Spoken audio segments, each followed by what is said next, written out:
Good afternoon, respective parents and dear students. How are you? I hope you all are fit and fine at your home. हाँ जी, आपकी जो पिछली classes थी उसमें हमने lesson number 1 जो था रीड किया था। वो क्या था? नेहा और सारा दो फ्रेंड्स होती हैं।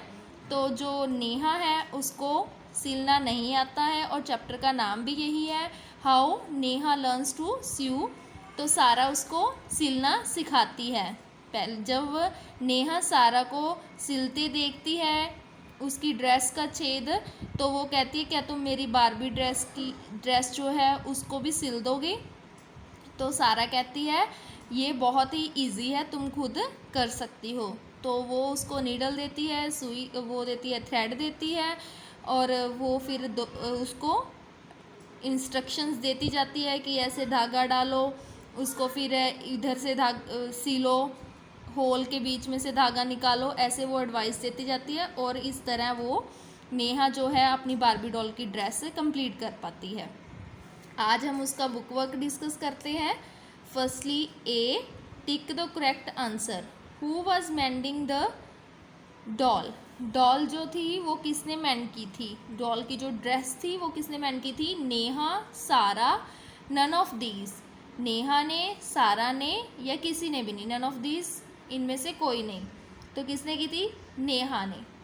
सारा slips the thread through the dash of the needle. Sarah ने धागा किस में स्लिप किया था? नीडल की लिप में, ईयर में, आई में। किस में? आई में। थर्ड है when Neha pulls the dash the hole closes up. जब नेहा ने क्या पुल किया? जब क्या पुल किया कि होल जो था वो क्लोज हो गया, क्लोज बंद हो गया। Cloth, needle, thread. इसका आंसर क्या आएगा? Thread. B, answer the following questions. Who was mending the dress? Dress किसने मेंड की थी? Sarah was mending the dress. Dress जो थी वो सारा ने मेंड की थी। What was the name of Neha's doll? Neha की डॉल का क्या नाम था? The name of Neha's doll was Barbie.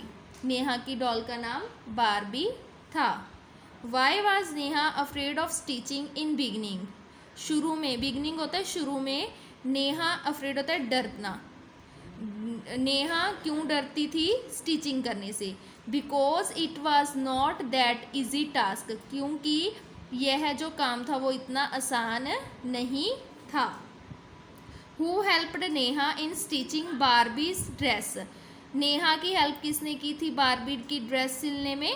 सारा हेल्प्ड नेहा इन स्टिचिंग बारबीज ड्रेस। तो सारा ने नेहा की हेल्प की थी। How did Neha feel when she finished Barbies dress? Neha को कैसा लग रहा था जब उसने अपनी बारबी की जो ड्रेस थी वो कंप्लीट कर ली थी?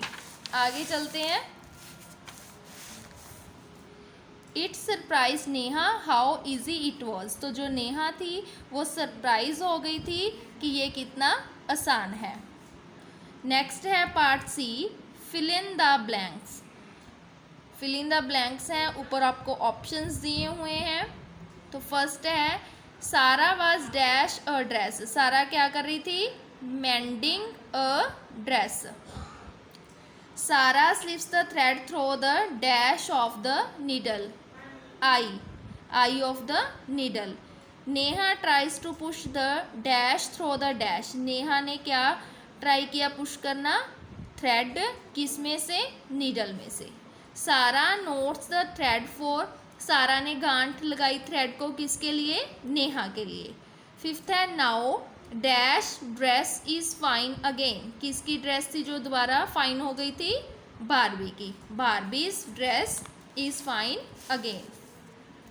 आगे बेटा आपके आगे ग्रामर स्किल्स। ग्रामर स्किल्स में आपको क्या है? आर्टिकल्स। आर्टिकल्स के बारे में आपने आपकी पिछली क्लास में भी पढ़ा है। तो कितने टाइप्स के होते हैं articles? There are 3 articles, A and the. कितने होते हैं? 3 आर्टिकल्स होते हैं, A and the. Let us learn how to use these 3 little words. इन 3 जो हैं वर्ड्स, इनको कैसे यूज़ करते हैं वो अब हम पढ़ेंगे। Look at the following example. First, use a before the word that being with the consonant sound. जो वर्ड कॉन्सोनेंट साउंड से स्टार्ट होते हैं उनके साथ हम क्या लगाते हैं? अ। जैसे a silkworm, a window, a bat. उसके बाद है we use an before the words that begins with the vowel sound. जो वोवल साउंड से स्टार्ट होते हैं उनके साथ हम क्या लगाते हैं? An. An inkpot, an umbrella, an apple. देखो जिनके साथ एन लगता है उनकी जो आवाज़ है और फर्स्ट लेटर है वो वोवल ही होता है। उनकी आवाज़ जो आती है वो वोवल से शुरू होती है, और जिसके साथ ए लगता है उसकी कॉन्सोनेंट से। थर्ड है we use the before a particular person, animal और थिंग। पर्टिकुलर किसी खास पर्सन के साथ, एनिमल के साथ और थिंग के साथ हम क्या लगाते हैं? The sun, the lion, the universe. ये थी आपकी ग्रामर स्किल। इसके साथ की जो इसके रिलेटेड जो एक्सरसाइज हैं वो आपने खुद से ट्राई करनी है। तो आई होप आज का जो टॉपिक था, आज बुक वर्क था, वो आपको समझ में आ गया होगा। तो अगर आपको फिर भी कोई प्रॉब्लम है या आप स्टडी से रिलेटेड मुझसे कोई बात करना चाहते हैं तो आप मुझे कांटेक्ट कर सकते हैं। मेरा कांटेक्ट नंबर है 8198020602। Thank you. Have a beautiful day.